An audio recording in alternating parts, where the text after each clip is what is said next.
Selamat pagi,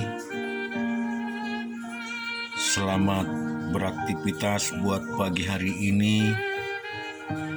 Biarlah kiranya kita selalu merenungkan firman Tuhan dan kita persiapkan hati kita dan kita membaca di dalam Mazmur pasal yang ke-7 ayat yang pertama sampai 20.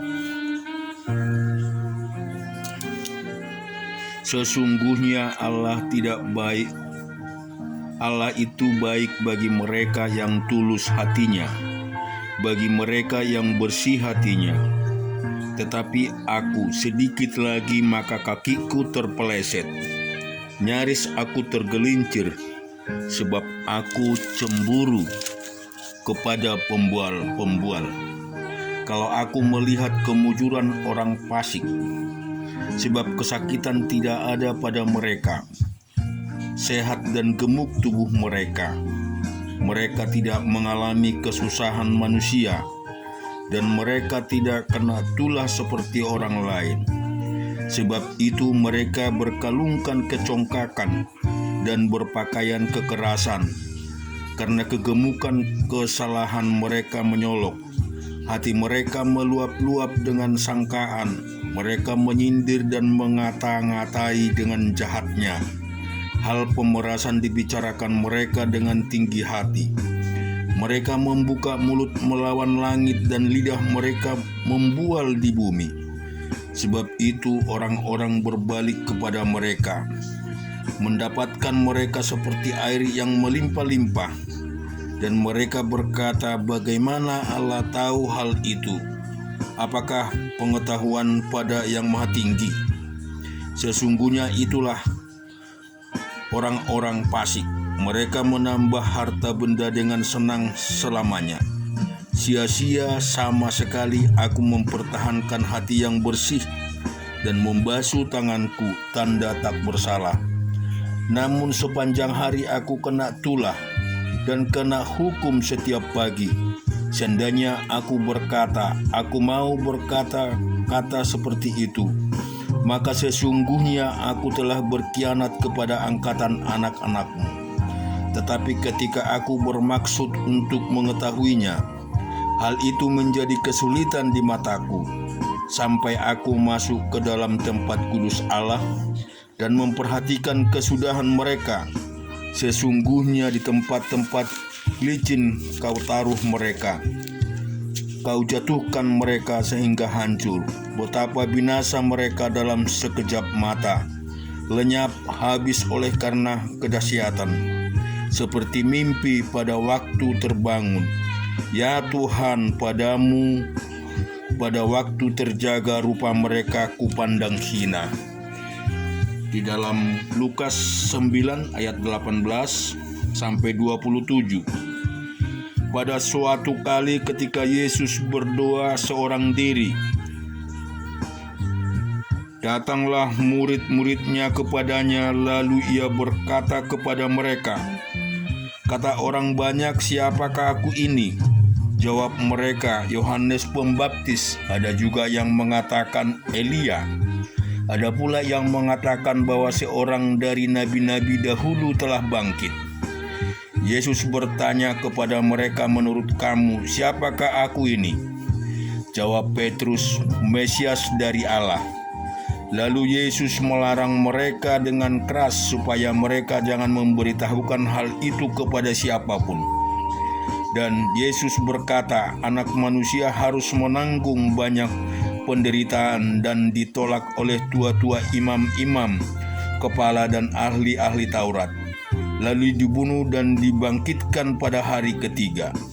Katanya kepada mereka semua, setiap orang yang mau mengikut aku, ia harus menyangkal dirinya, memikul salibnya setiap hari dan mengikut aku.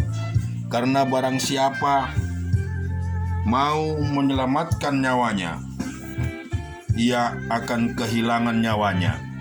Tetapi barang siapa kehilangan nyawanya karena aku, ia akan menyelamatkannya. Apa gunanya seorang memperoleh seluruh dunia ini, tetapi ia membinasakan atau merugikan dirinya sendiri?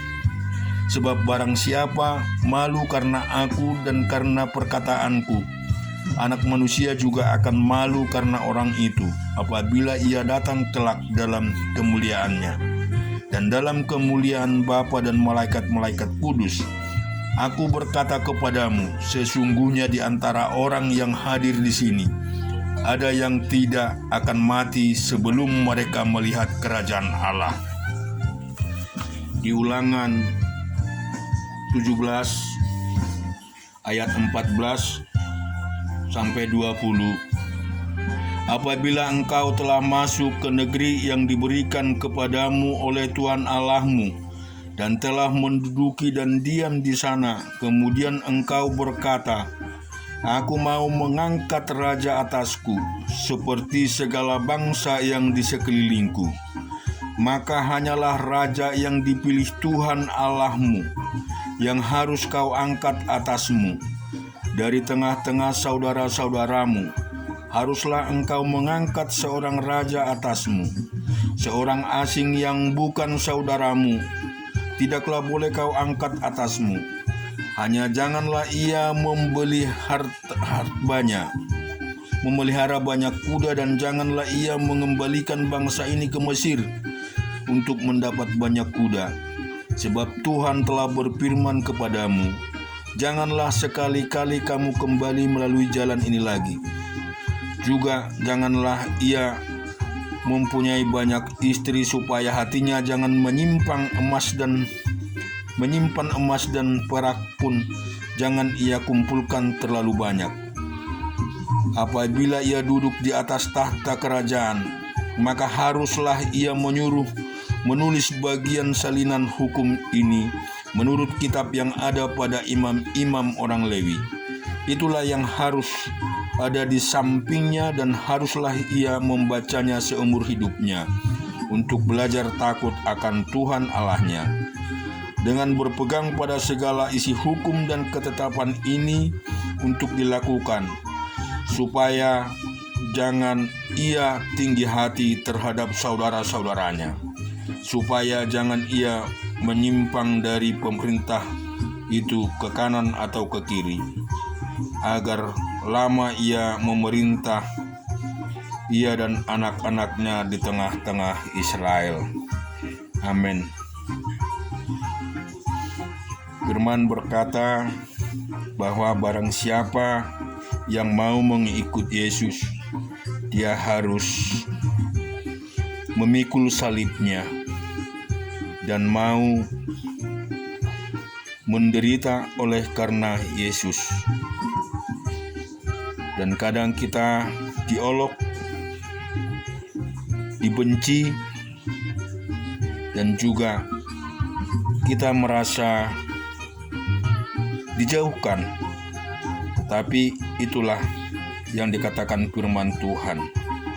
Tetapi kelak Tuhan akan selalu menaungi kita, bagi kita yang mau setia dan bagi kita yang mau mengenal Dia dan mau selalu memuliakan nama Bapa. Dan Dia berkata bahwa Dia akan tetap menyertai kita untuk selamanya. Amin.